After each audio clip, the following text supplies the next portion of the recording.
Welcome to Coffee, the Bible, and Paige. With Paige, your caffeine-imbued host. Thinking with his mouth open since Noah tarred the ark. This podcast is sponsored by Up and Away Junk Hauling, a Christian-owned and operated junk removal service serving the Atlanta area. They offer white-collar service in a blue-collar industry, fair prices, and no-cost estimates, with a commitment to donate and recycle whenever possible. Book online at upandawayjunk.com or call 404-909-4183. Ask for Taylor. He's the owner and a friend of mine. Up and Away Junk Hauling, helping lighten your load.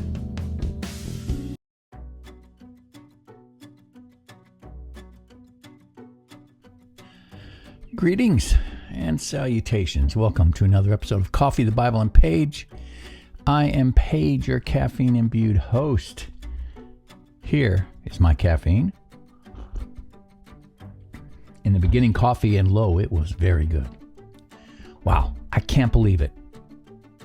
We're done with chapter 6. This is episode 40. It's taken me 40 episodes to get up through chapter 6 of Romans. I want to put this caveat out there about these Bible studies that I'm doing, these devotionals I'm doing. They're all predicated on a verse out of Psalms 1, which says, "Blessed is a man who delights in the law of the Lord, and in it he meditates day and night. Everything he does will prosper." That's a Page Garwood revised version of that verse. You're watching me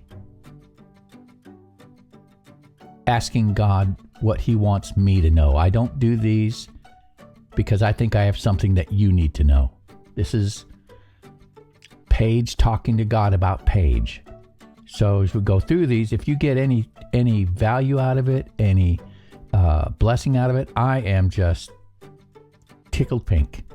But please know this, that I'll probably skip over some stuff that you think is important because God isn't talking to me about that stuff at that moment. So as we go through this, just know that I am very cognizant of the fact that I am not a seminary-trained theological scholar. Now, I am a scholar. I have 2 master's degrees. I can research. I can ask questions. I can write. But my training hasn't been in theology with the seminary context. I think there's value in that, but there's also value in the way I'm doing things right now because I'm just a guy who's reading the Bible and asking God, what do you want me to know about me? What is something I can read? What is something I can do that will make me different, more like you today than I was yesterday? So that's where we're at. Well, we finished up chapter 6, and today is just going to be a much shorter podcast than usual. I'm going to give my summary on chapter 6. Paul asks the question, if God's grace is greater than sin, should we keep sinning? And of course the answer is absolutely not. And he gives the reason. Why? Well, because believers have been united with Christ. Well, that's the simple answer. Simple sounding answer, but it's more nuanced than that. God took me to the example of marriage to explain what Paul's getting at here. One of the clearest ways to understand Paul's thinking is through the picture of marriage. Now, before I go any further, my wife and I were married when I was 20 and she was 18. We'd gotten engaged before the end of her junior year in high school, and I'd only been a year out of high school. Many people thought we wouldn't make it, and here we are. We just celebrated our 50th wedding anniversary. But there's a secret sauce in why our marriage has lasted. We are not perfect. We have argued. We have fought. We have butted heads. We have hurt each other's feelings. And yet, here we are 50 years later. Keep that in mind as I read what I'm going to and share what I'm about to share with you. In Ephesians and elsewhere, the relationship between Jesus and his followers is compared to a marriage. The church is called the bride of Christ. Now, believe it or not, this has to do with what Paul's writing here in Romans 6. When a marriage is consummated, Scripture says the husband and wife become one flesh. They are no longer merely two individuals living side by side. They are united in a unique bond, unlike any other human relationship. That's why unfaithfulness in marriage is so destructive and devastating. Adultery is not simply breaking a rule. It's acting contrary to the very nature of the relationship that God designed. It violates the unity that marriage represents. Perhaps that's one reason Satan so often attacks marriages. A godly marriage is one of the clearest earthly pictures of the relationship between Christ and his church. When that picture is damaged, something profound is lost. So when Paul asks, shall we go on sinning so that grace may increase? His answer is immediate and emphatic. Absolutely not. Imagine this. Imagine a husband saying, can I pursue another woman even though I'm married? That would only prove how wonderful my marriage is.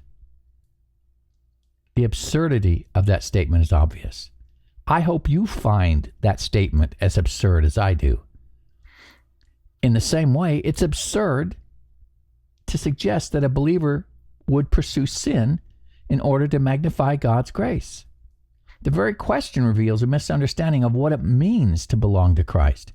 Now, Jesus gave everything to redeem us, to cleanse us, to beautify his bride. He sacrificed himself so that we might belong to him.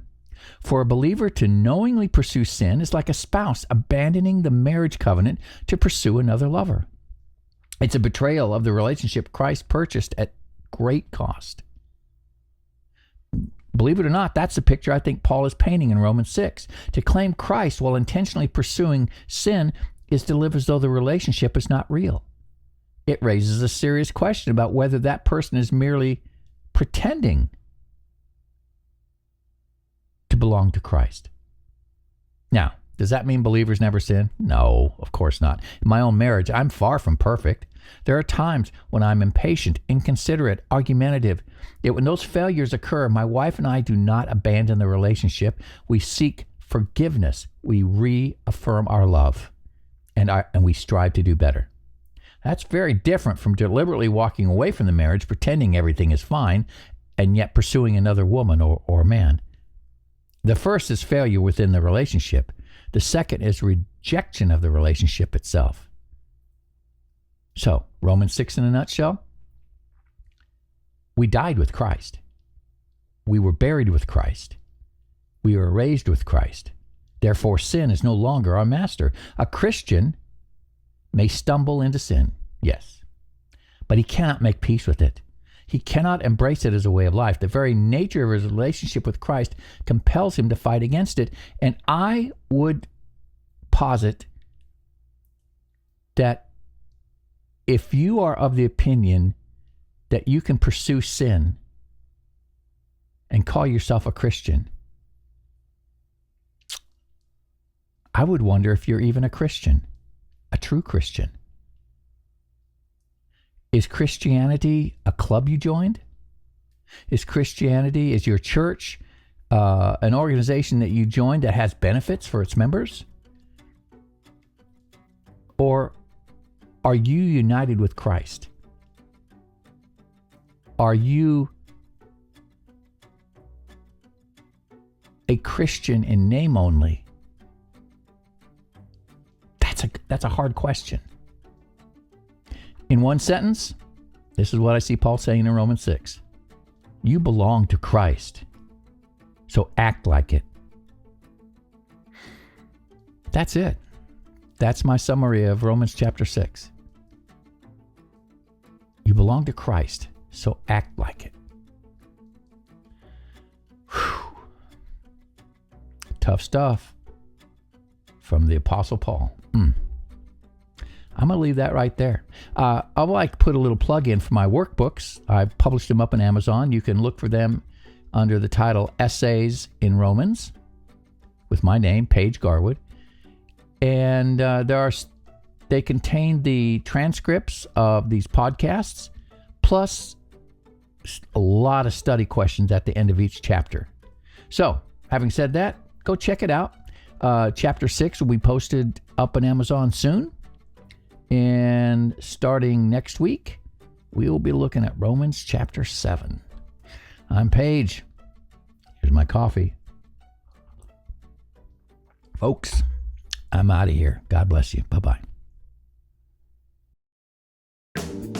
You have been watching or listening to Coffee, the Bible and Paige, with your host, Paige C. Garwood.